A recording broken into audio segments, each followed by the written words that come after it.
If you think this story's unsettling now, wait till you hear what happens next. Subscribe, like, and keep the lights on. I live alone in a small house tucked deep in the countryside, one of those quiet, forgotten places where night doesn't fall, it swallows. The nearest neighbor is half a mile away. Most nights, I love the silence. But that night, I'd never wished more for the sound of another human being. It started around 9 p.m. I was half asleep, scrolling through YouTube, when I heard something, faint voices outside my window. At first, I thought it was the TV playing through my earbuds, but when I paused it, the voices didn't stop. They were real. 2, maybe 3 people, whispering. Low. Urgent. Like they didn't want to be heard but couldn't help arguing. The tone sent electricity through me. No one walks near my property at night.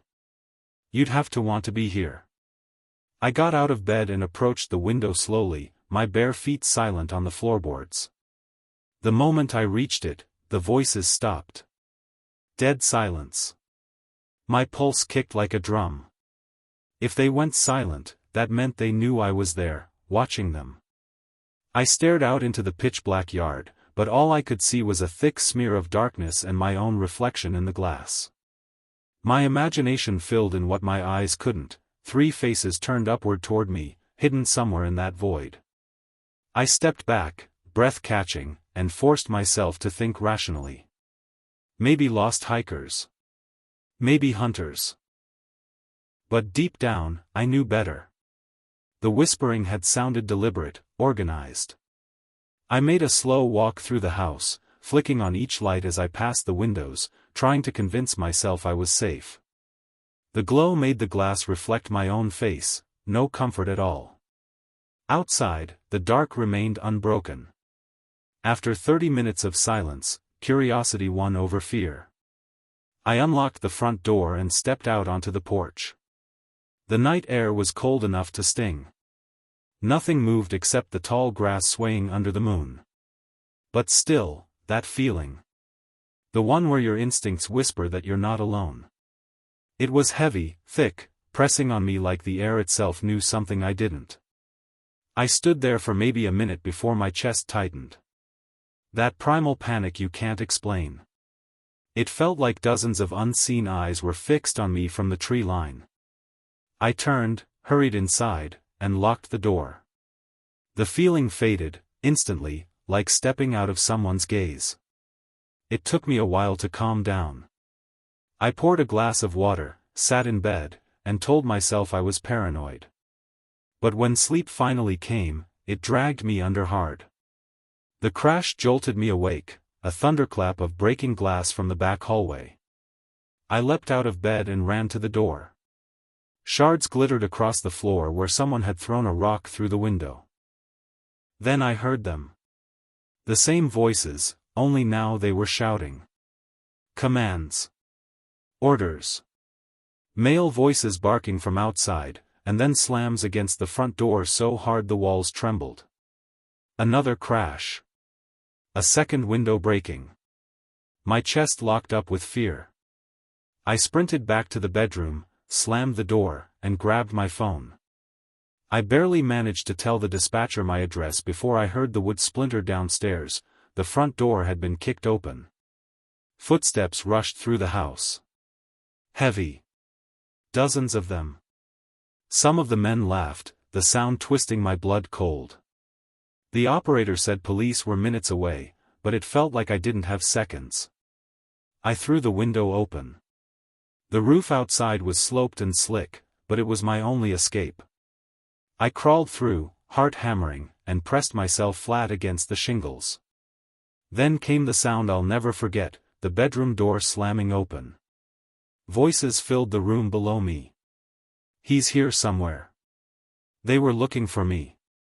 I didn't move. I didn't breathe. When the sirens finally pierced the distance, I saw flashlights dance across the fields. The men bolted out of the house and disappeared into the night.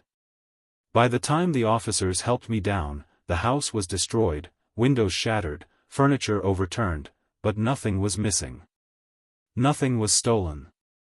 That's when the real chill hit me. They weren't there to rob me. They were there for me. And the part that keeps me awake even now? I never saw their faces. I don't know if it was random. Or if, somehow, they'd been watching for a long time. Because out here, when the dark swallows everything, you never really know who's watching you watch it back. Halloween night. Everyone else was out celebrating, but not Avery. Her party plans had fallen through last minute, leaving her home alone in a small one-story house that felt just a little too quiet once the sun went down. She pulled a blanket over her legs, grabbed a handful of snacks, and hit play on an old horror movie, the kind that's more comforting than scary when you've seen it 100 times. The room glowed faintly from the TV, shadows stretching across the floor like long fingers. Halfway through the film, something flickered in the corner of her eye. She turned her head, nothing. Just the curtain over the front window, swaying slightly in the heater's breeze. She went back to watching. But it happened again. A movement, small but deliberate, between the narrow slit of the curtain panels. She frowned, muted the movie, and listened. Silence. Her heartbeat sounded louder than anything else. She got up, walked to the window, and pulled the curtain back just enough to peek outside.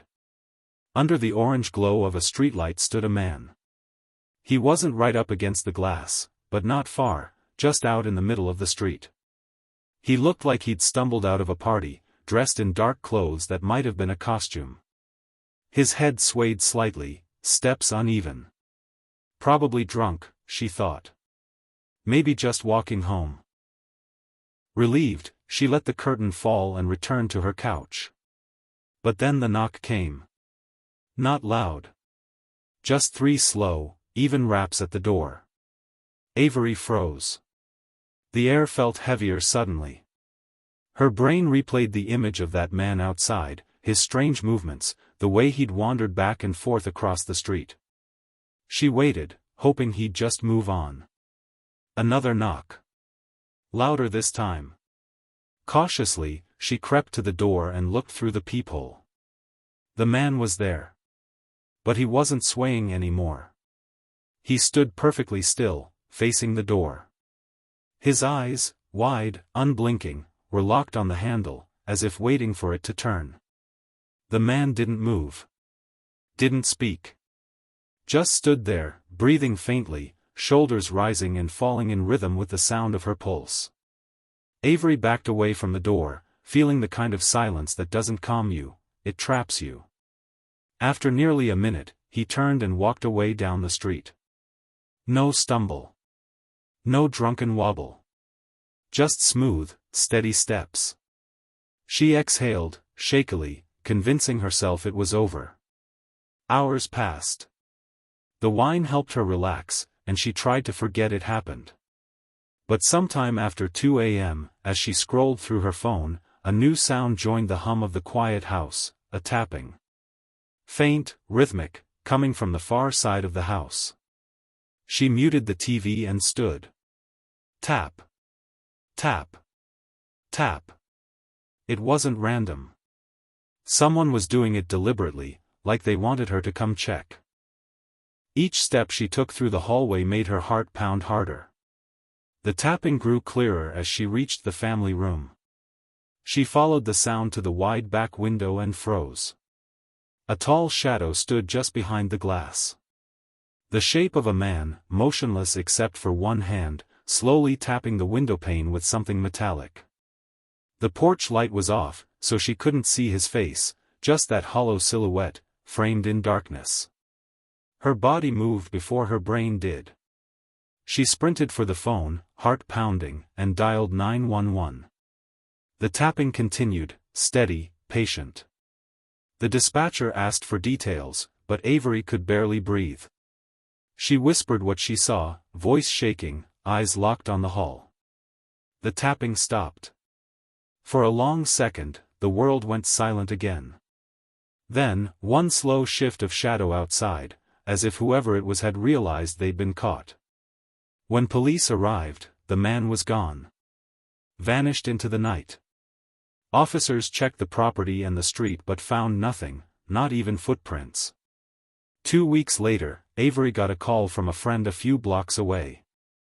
A neighbor had reported a man wearing dark clothes, standing motionless outside their house after midnight.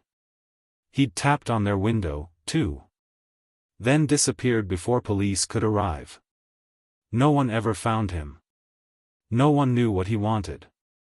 But sometimes, late at night, Avery still thinks she sees movement behind the curtains, just a soft, shifting shadow that freezes when she looks directly at it. And sometimes, when the wind hits the glass just right, she swears she can still hear it. It was a little past 9:30 p.m. when Mason got home, tired, hungry, ready to zone out with his favorite people, his gaming buddies. His house was small but cozy, lit mostly by the neon glow of his gaming setup and the hum of his monitor fans. Dinner was a rushed bowl of cereal. Just another ordinary night, or so it seemed. He booted up the console, waiting for his friends to hop on their group call. The headset sat loosely on his neck when his phone started vibrating beside him. Unknown number. He almost ignored it, probably spam, but it rang again. Same number.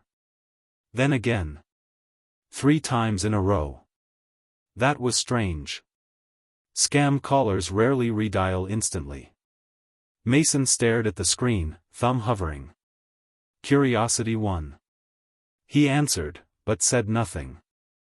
A faint sound came through the speaker, wind. Nothing else. No voice. Just soft wind blowing, like someone standing outside with the phone held away.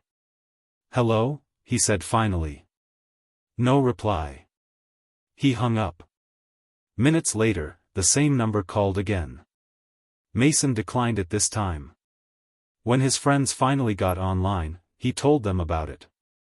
They laughed, teasing him that it was probably a prank. He laughed too, but his gut said otherwise. For the next couple hours, nothing happened. The calls stopped. They played until about 2 a.m. and decided to call it a night. Mason stayed back a little longer, scrolling through his phone when a new notification lit the screen, a text from that same number. No words. Just a photo. He opened it, and froze. It was a picture of him, sitting at his desk, taken from right behind his shoulder. Same hoodie. Same lighting. Same moment. His chair spun around so fast it almost toppled. The room was empty. His reflection stared back from the darkened window behind him. The photo had to have been taken from there. He rushed over, looked outside, just his quiet backyard, empty and still. His hands shook as he locked the window and slammed the blinds shut. The image was still open on his phone. He zoomed in, the angle looked low, like whoever took it was crouching. The realization made his stomach twist. He messaged his group chat, sending the photo. "Tell me this was one of you," he typed. None of them replied with a joke this time. One just wrote, "Call the cops. Now." Mason grabbed his phone to dial, but before he could, he noticed something else. The front door was slightly ajar. Not wide open, just cracked, enough to let in a sliver of cold air. He hadn't opened it all night. Every sound suddenly felt too loud, the hum of his monitor, the creak of the floor as he moved. He stepped toward the hallway and froze halfway down it. The front door was now wide open. The night outside looked black, swallowing the porch light entirely. Mason's breath hitched. Then, faintly, footsteps. Slow. Inside the house. He backed away, inching toward his room, the phone trembling in his hand. He reached the door, slipped inside, and locked it. A moment later, there was a knock. 3 slow, deliberate knocks right on the other side of the door. The handle turned halfway, then stopped. Silence. He stood frozen, whispering into his phone to the 911 operator who'd just picked up. The dispatcher's calm voice grounded him just enough to stay quiet, listening. The footsteps moved again, this time away from the door, down the hall, toward the front of the house. Then, nothing. No more steps. No door closing. Just the endless stillness of the dark. When police arrived minutes later, Mason was still locked in his room. They found the front door open and faint shoe prints on the porch, but none inside the house. Whoever it was had vanished. The number that called him turned out to be untraceable, a prepaid burner with no registered name, no history, no location data. For weeks afterward, Mason couldn't shake the feeling of being watched. He unplugged his PC, covered his webcam, and stopped gaming altogether. But the unease never left. One night, he scrolled back through his phone, staring at the photo again. He hadn't noticed it before, but reflected faintly in his monitor screen, in the very corner of the image, was a face. Pale. Smiling. And the timestamp in the corner of the photo showed something impossible. It wasn't taken when he was gaming. It was taken 20 minutes after he'd locked his door.